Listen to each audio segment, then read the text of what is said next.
With a pivotal election less than 3 weeks away, the future of our democracy is about to be decided by Americans who remain deeply divided. Our next guest is out with a timely new book about the president who once led a country even more divided than we are today.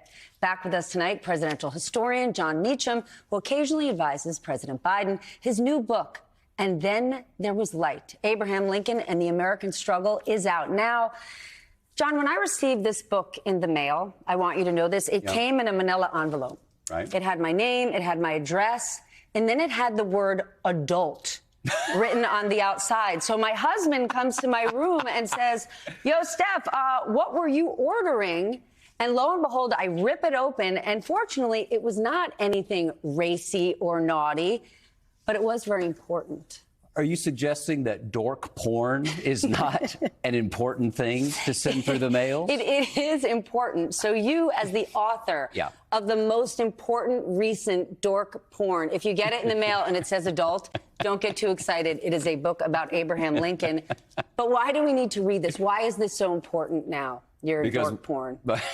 Can you believe that? Adult, it says on the outside. What was coming? We have not been this divided since the Civil War, as we are now. And what happened in the 1850s and 60s is a cautionary tale, obviously, because of the Civil War.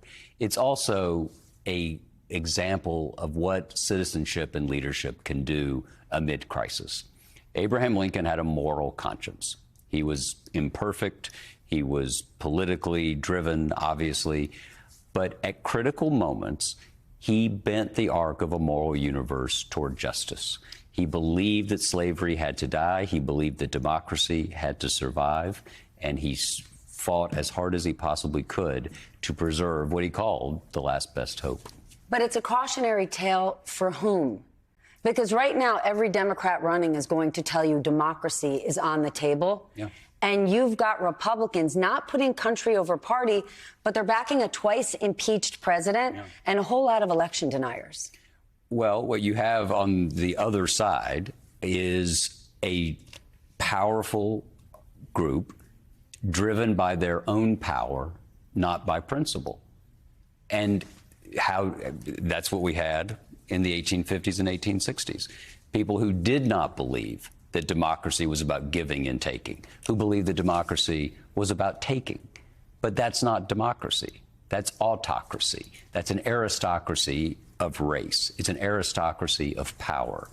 And what Lincoln insisted was that if, in fact, we were to survive, just enough of us had to believe that the Declaration of Independence mattered and that we had to see each other not as enemies, but as neighbors.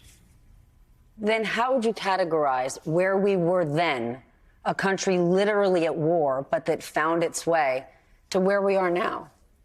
I think that human nature is regressive often. I wish it were all progressive. I wish we were always doing better, but we're always being pulled back to the elemental forces, appetite and ambition, our own interests over that of your neighbor or the whole country will often predominate. And the remarkable thing about American history is that just enough of us have gotten just enough right, just in time. January 6th, democracy held.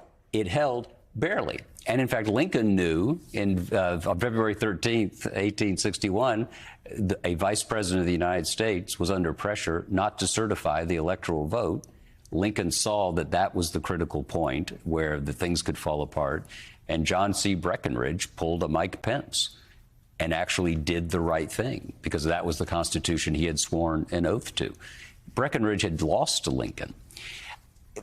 Look, if we're going to survive as a country, if we are going to enter a third century as a republic, it depends on the character of the leaders and of the led, because leaders are often as much mirrors of who we are as they are makers.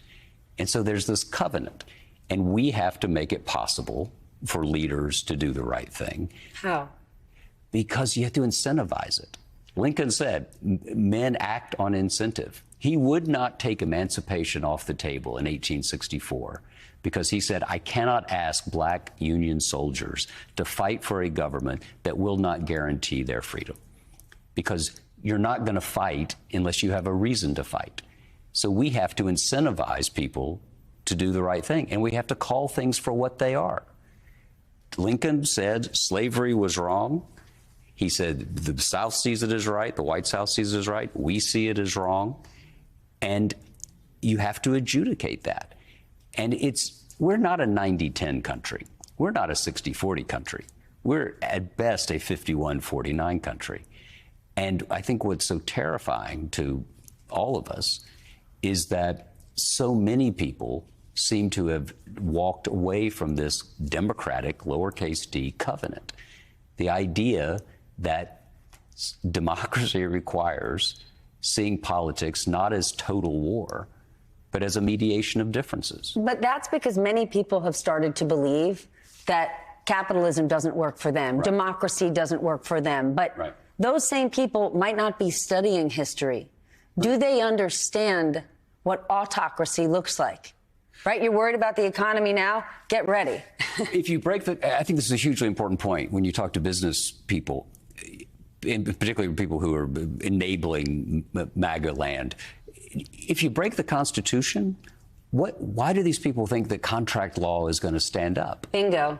And do they want to be paying off oligarchs over on Fifth Avenue? What happens when the government takes over banks and says, no, we're in charge now? Yeah. But that's also, wouldn't you say, because we're now living in a world of ultimate short-termism. Yes. Where no one's thinking about long-term consequences. It's how do I make quarterly results? How do I get elected next week? Yeah. You mentioned President Biden's my friend, so take this for what it's worth. You don't send him dork porn, only me.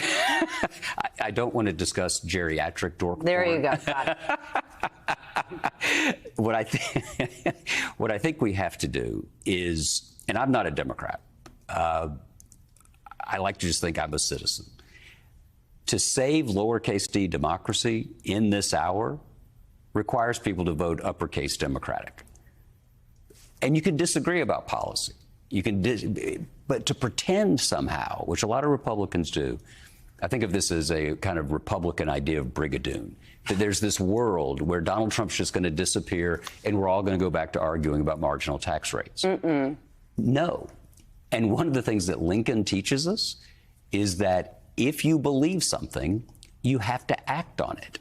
And you can't wait for someone else to do it. Bingo. Jon Meacham, congratulations on your new book. Thank you. Look for it in the adult section at your local bookstore. And there was Light, Abraham Lincoln and the American Struggle.